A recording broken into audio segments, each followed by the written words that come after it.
BFM Business et Gala l'ont annoncé de concert, dès ce confinement de printemps terminé, entreprises et particuliers devront sérieusement se serrer la ceinture avant l'été. Cette année, le sempiternel plan de cost-cutting des entreprises devra aller bien au-delà de l'éternel fat burning diet qui précède l'été. Alors, pour libérer votre potentiel d'amaigrissement là où il faut, et non là où il ne faut pas, je me suis tourné vers Maria Sharapova.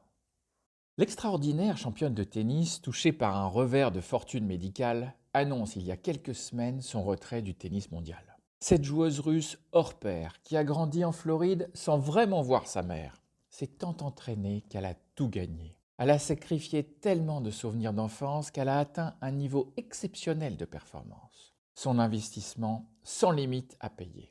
Cette Vénus des cours de tennis, détrônée dès l'âge de 17 ans, Serena Williams, la sœur de Vénus justement, qui régnait alors au sommet de l'ATP. Cette femme hors du commun, combinant le meilleur de l'Est et de l'Ouest, tire aujourd'hui sa révérence avec toute sa puissance. Celle qu'on surnommait Unstoppable a dit stop. Elle ne nous fera pas l'honneur d'un dernier tour de piste qu'on aurait regardé comme à l'accoutumée sans scier pour l'avoir gagné. Celle qui hurlait ses cris primo en guise de cris de guerre à chaque revers ne fera pas durer le plaisir, contrairement aux crooners qui enchaînent sans plus finir leur dernière tournée. Il n'y aura pas de dernier jeu, set et match. Niet, elle préfère arrêter net. Son nom viendra certainement partager le destin des marques qu'on croyait immortelles à leur apogée, mais qui se sont depuis endormies dans la nuit froide de l'oubli. À 32 ans, à l'âge où je suis devenu père pour la première fois, Maria Sharapova prend sa retraite et dépose son bilan dans le livre des records. Je peux vous assurer que ce bilan fait pâlir d'envie l'amateur de tennis que je suis et me convainc que le cycle de vie professionnel de cette tenniswoman est inspirant pour nos entreprises. Oui, je crois qu'elle a des choses à dire à nos entreprises françaises en ces temps compliqués où le confinement a littéralement éradiqué le chiffre d'affaires de la planète Terre. En effet, comme le cycle de vie des personnes physiques ressemble comme deux gouttes d'eau à celui des personnes morales, cela vaut le coup de s'en inspirer. Création, incubation, fusion, séparation, transmission sont autant de jalons communs. Enfin, à la fin des fins, nombre d'entreprises comme nombre d'individus rêvent d'une épitaphe qui ressemble plus à un projet RSE qu'à l'apologie de leur ROCE. Si vous doutez encore de cette analogie, je vous invite à comparer les annonces légales et judiciaires des Échos au carnet du jour du Figaro. La ressemblance est frappante. Je crois bien que Maria note un point faible dans mon raisonnement. Sans état d'âme, elle assène un smash sur la ligne. Ludovic, il existe une différence radicale entre personne physique et personne morale. Une entreprise peut survivre éternellement. Si elle réussit à garder le dessus sur les revers que son chemin lui fera inévitablement connaître, l'entreprise peut vivre plus longtemps que toi et moi réunis. Il n'est pas inscrit dans ses gènes qu'elle doive mourir un jour. Elle n'est, certes, pas immortelle, mais pas obligée de mourir non plus. En plus d'être championne, elle philosophe, me dis-je, en déposant mon fils au tennis la veille du confinement. You've got a point, Maria. Mais dis-nous, quel est ton secret utile aux entreprises pour rester championne aussi longtemps que toi? Pour devenir championne, j'ai eu dès l'âge de raison confiance en ma passion. Pour le rester face à l'adversité et mes concurrents, j'ai transformé mon corps en ode à la frugalité. Oui, si je suis encore plus agile que gracile, c'est que j'ai sculpté mon corps pour le succès. Laisse-moi te confier un secret. Au tennis, comme en entreprise, on fait trop de cas du mental. Il faut, comme disent les spiritualistes, couper son mental pour jouer à son maximum.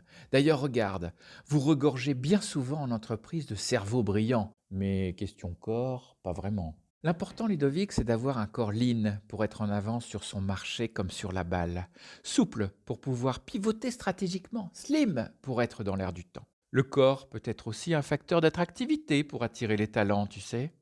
Et un corps va toujours de l'avant quand il est entreprenant. Et sois honnête avec toi-même, Ludovic. Avec le temps, ton corps, comme celui des entreprises, a pu se ramollir, n'est-ce pas? As-tu toujours le ventre plat de tes 20 ans, quand tu engloutissais pourtant des donuts sur la plage sans faire de chichi?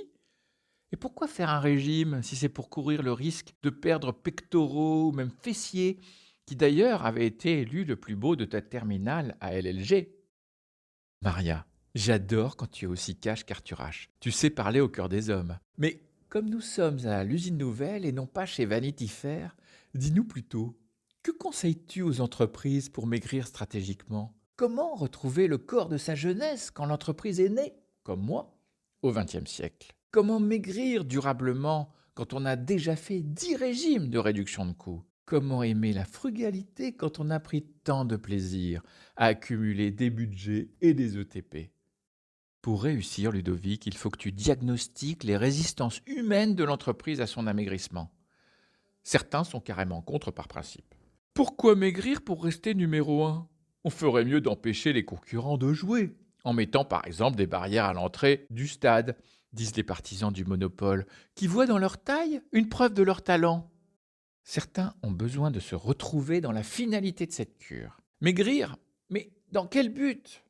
Pour investir dans l'avenir? Comme quand tu sacrifies tes vacances pour payer les études de tes enfants? Ou simplement pour augmenter ton taux d'épargne accumulé?